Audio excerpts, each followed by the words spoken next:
Barangay at SK election posibleng gaganapin sa April 2027.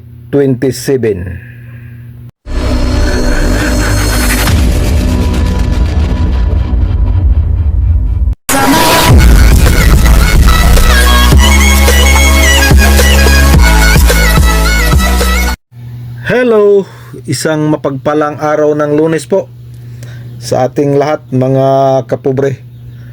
Panibagong araw, panibagong biyaya, panibagong pag-asa, panibagong lakas at panibagong vlog na naman po mga kapobre. So for today's vlog mga kapobre, pag-usapan natin muli itong trending na pahayag sa interview ni Congressman Albi Benitez. Siya po ay isang deputy speaker sa Kamara mga kapobre.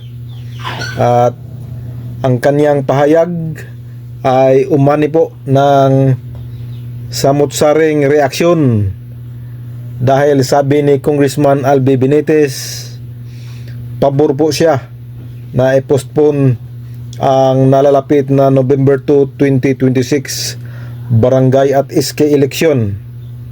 At sa pagbalik sa sesyon sa Kamara ay maghain na po siya ng panukalang batas para i-postpone ang BSKE 2026. So klaruhin lang natin mga kapobre, sa kanyang pahayag ay sinabi niya pabor siyang i-postpone ang barangay at SK election in 6 months.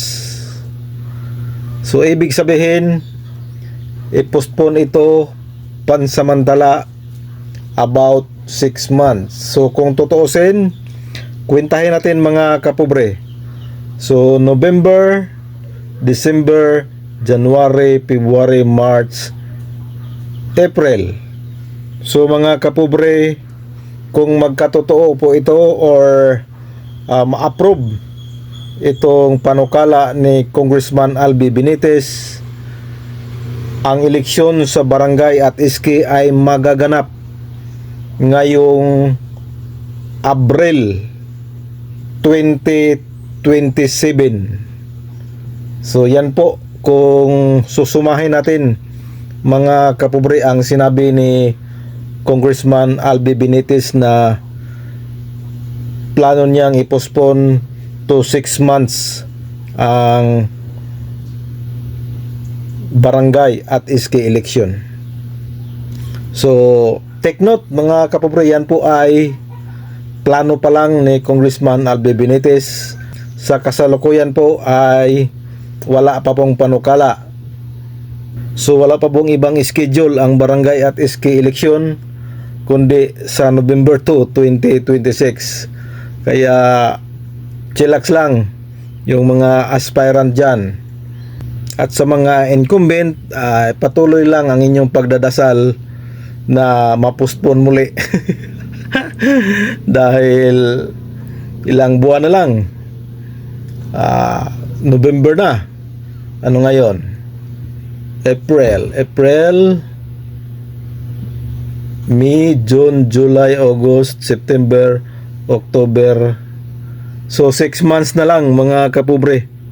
At mag-i-eleksyon na sa November 2, 2026 kung walang mangyayaring postponement. Pero sabi ni Congressman Albi Benitez ay ilalaan na lang daw yung 13 to 14 billion na budget para sa barangay election doon sa krisis na nangyari ngayon sa ating bansang Pilipinas. At sabi pa ni Congressman Benitez ay gawin daw financial assistance ang 13 to 14 billion na budget sa barangay election. Panigurado mahaba-habang diskusyon to sa Kongreso kung maghain na siya ng panukalang batas para i-postpone ang barangay at SK election. So mga kapobre, panoorin niyo po ito. Ito po ang clips sa kanyang interview si Congressman Albi Benitez. Let's go. Ako, I am in favor of postponing the barangay election for 6 months. Because of the crisis. I would rather use the 13 to 14 billion appropriation for barangay election to augment to this crisis financial assistance. So yan po ang pahayag ni Congressman Albi Benitez, mga kapobre. So again and again, mga kapobre, ito po ay plano pa lang at ihahain pa lang yan sa Kongreso. Pagkatapos dyan, magkaroon pa ng BICAM ang Kongreso at Senado.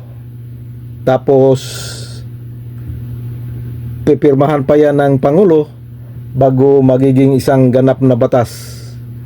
At doon na papasok yung magkukwestiyon para i-declare na unconstitutional na naman ang postponement.